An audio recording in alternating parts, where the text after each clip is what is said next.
Plugin of the week is the LSR VLB525, a mouthful. LSR is a company that did an emulation of the API 525, and this actually fits into a 500 rack size unit. This actually this compressor goes back to the vintage API consoles of the 70s. So this is an early 70s feedback style compressor. Now, from my understanding, I thought this was a VCA compressor, although the only thing I see in it is a FET circuit in terms of the schematic diagram. So now I'm not entirely sure, but I do know it's a feedback style compression. And what that means is the way that it actually controls in particular the compression characteristics is by taking the output signal and feeding it back into the sidechain. And therefore, if you start to get changes in the frequency response and the sustain, etc., then the shortness or aggressiveness of the sound, then the compressor will sort of react accordingly. And this is different from the sort of feed-forward style, more modern VCA compressors that you see. So if you're familiar with the API 2500, Waves has a really nice emulation of that has a switch on it, a feedback and feed forward type of thing. And so so there's something there. So this is actually a really, really cool emulation and a great sounding one, a nice modeling of it. It's a really, really good compressor. And it's one of those compressors that doesn't seem to get a lot of publicity in terms of being an all-time great compressor. So everybody's heard of the Fairchilds and 1176s and LA2As and LA3As, and for good reason. Like, those are all classic, amazing compressors. The SSL bus compressor, the 33609, 2254 compressor, and somewhere in the middle of all this was this API 525. And I've used a bunch of these, on some of my favorite tracking sessions have always been on API desks. And so these were in them, and the vintage API desks, from the 70s, not the more modern ones. And these were in them, and it just always sounded amazing to me. Some limitations in terms of the frequencies, but it actually works really well. So one of the things that we will just get to right away is just the input and output gain. Right, so this affects the basically like a fixed threshold setting is more or less what you have. You have different release characteristics here, and on the hardware unit you have a fixed attack time of like 15 microseconds. So really, really fast attack just by standard. You have a compressor and a limiter mode. So the compressor mode is 2-to-1, limiter mode is 20-to-1. So you get the two options there. You can turn the compression circuit off. Now, when you do this, what happens is it bypasses any of the compression, but it still goes through the emulation of the 2520 op amp and the transformer circuitry. So you get an emulation of that follows in. And so you can actually feed it into that circuitry and get a little bit of that harmonic distortion, even if you don't want any compression in the circuit. So it gives you some options as far as that goes. So what seems limiting there is actually not so limiting. There's also a built-in de-esser. So the de-esser also does some de-popping. And this is something that you can just throw in there, and it'll work accordingly and respond onto that. Now, what they adapted here, which is not part of the original new unit, is the ability to adapt or adjust, slow down, or speed up the attack time. So you can actually work even faster or go slower in terms of the attack, and it will respond accordingly. You get the this is sort of like a mini VU meter, shows gain reduction only. So you won't see input and output levels like you see on a lot of compressors. You only see the gain reduction stage, and pretty much that's all you need to do for it. Now, with this is kind of an interesting thing, and this is actually part of the hardware. The ceiling control is a simultaneous makeup gain and threshold adjustment circuit. So as you actually increase this, it's giving you more compression and more makeup gain at the output. As you decrease it, you're basically raising the threshold and lowering the gain. So this is like lower threshold, more gain, higher threshold, less gain makeup, and which of course makes sense. And what it does is it prevents you from having to adjust input and output levels simultaneously. And that's kind of the idea of it. So let's do a little audio example here. Now there's two other things here. There's a calibration, which is more or less a metering gain structure kind of thing. And then the analog, which just gives you the noise characteristics of the 50 hertz version, 60 hertz version, so European or US version, and then you can also turn this off. So, and I'm not sure which way. I'm trying to drag either way and kind of click on it and not seem to responding. So, okay, we'll see what's up with that. Maybe it has something to do with what I'm doing here with the graphics. All right, so let's kind of start here with, kind of working with the drum sound here. So here you can see with just the standard thing, and this is a very common thing, gain staging being completely different here.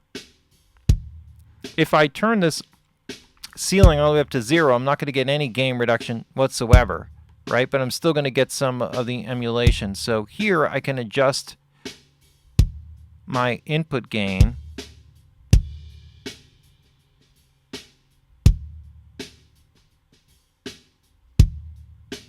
And kind of do a little makeup here on this. And let me just kind of go back.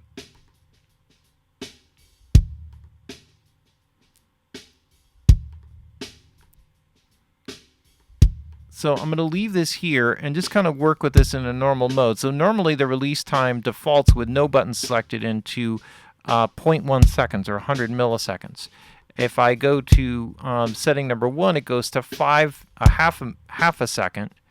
If I go here, it goes to 2 seconds, and if I go to just button 2, it's 2.5 seconds. So the release time characteristics are kind of just on these stepped individual settings. So let's see what works best.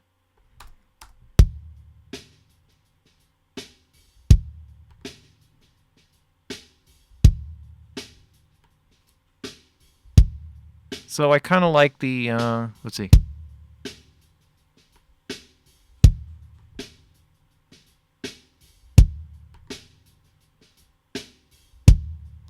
This is more aggressive, so let's just go aggressive here. And so what I'm going to do now is I'm going to kind of work this over to the side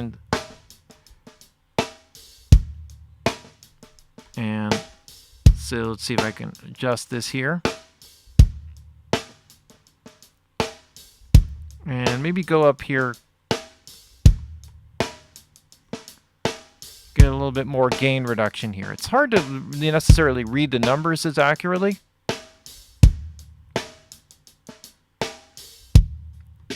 So here I'm going to actually stay with the default setting.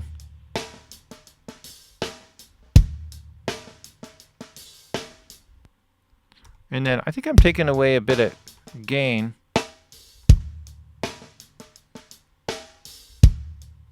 This seems to really kind of cut away at, seems to be cutting away or eating at the sound a little bit here. So let's just kind of see.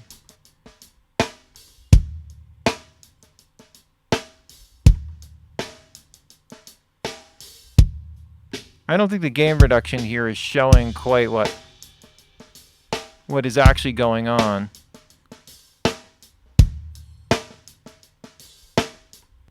So that sounds a little bit better. Just so just looking at the metering here.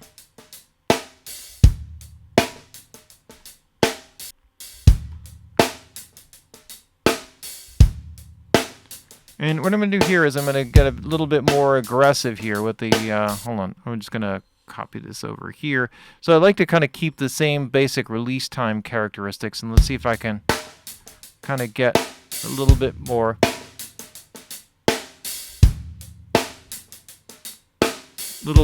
Pumping and breathing here from the drums.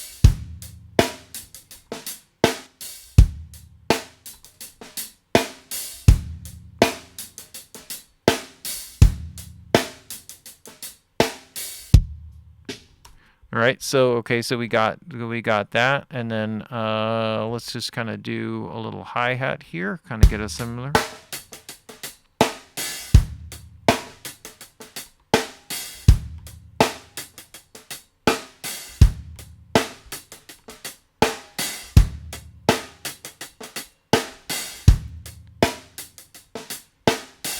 So even with any makeup gain circuit, you're still going to auto makeup gain circuit especially, you're going to have to make up for some things. And it's like I always hit it just right there at that point where sound changes.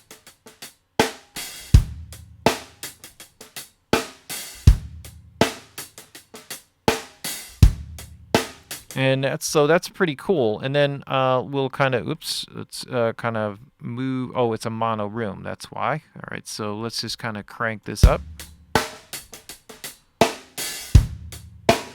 And this is one where I really want to,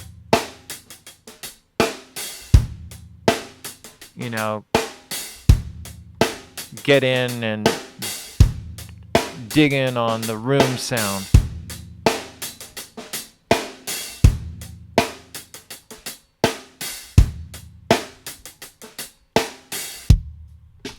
And let's see.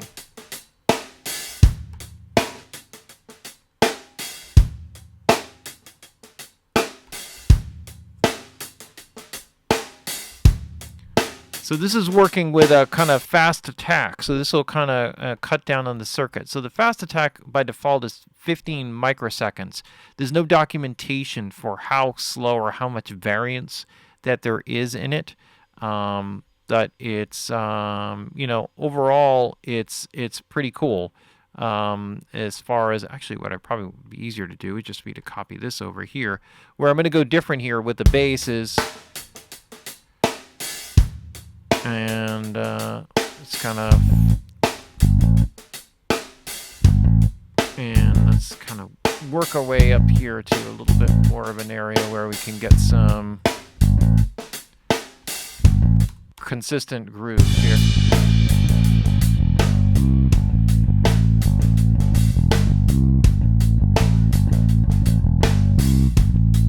So here I'm going to go to a longer release time.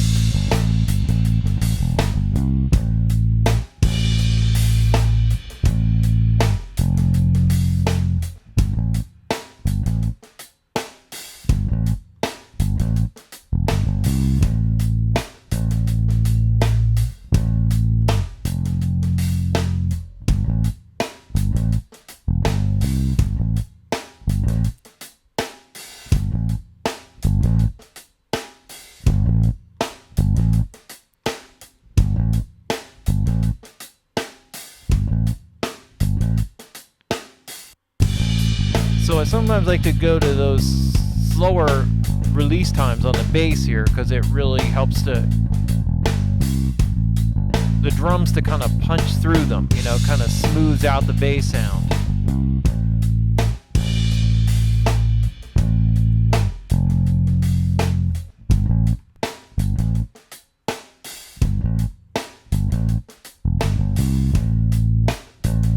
You really hear how like this brings out the presence and the focus of everything.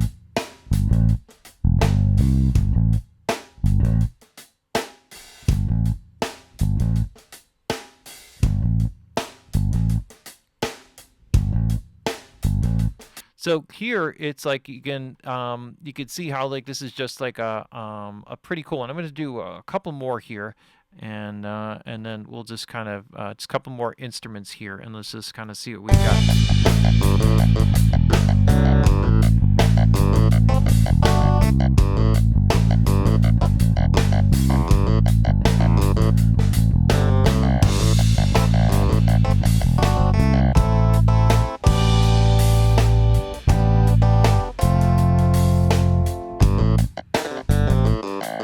I'm going to slow down the attack and let this clav kind of pop through more.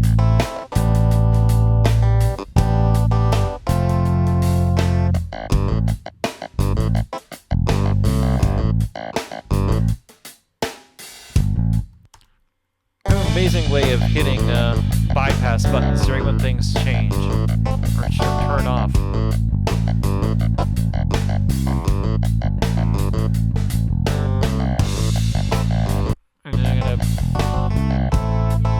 So let's see what we got here.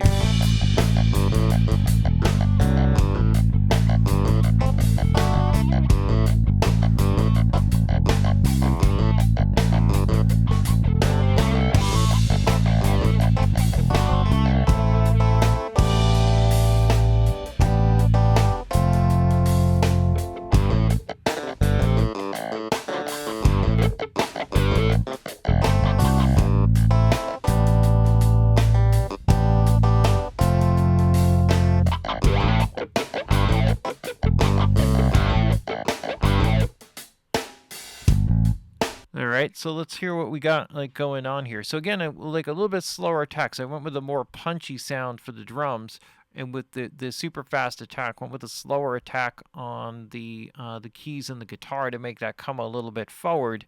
And this way, the drums sound really punchy, but the movement kind of stays a little bit back in the speakers, not quite as up front. Let's hear what it sounds like.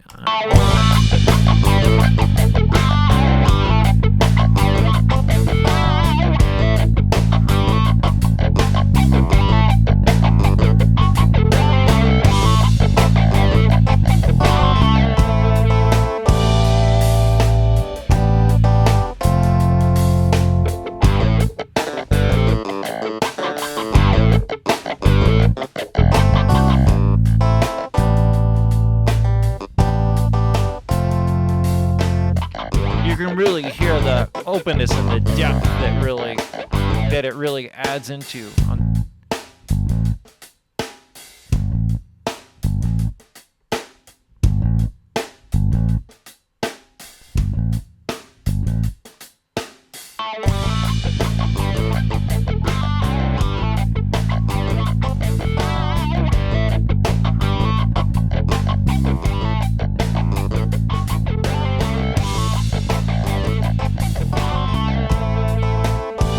So here it's like that's like that sense of depth and that feeling of openness really comes so much from the breathing, like the movement of the compression, and the aggressiveness of this compressor, especially on the attack time, is really good for that. The fact that they added in this feature to slow down the attack allows you to bring instruments a little bit more forward, whereas in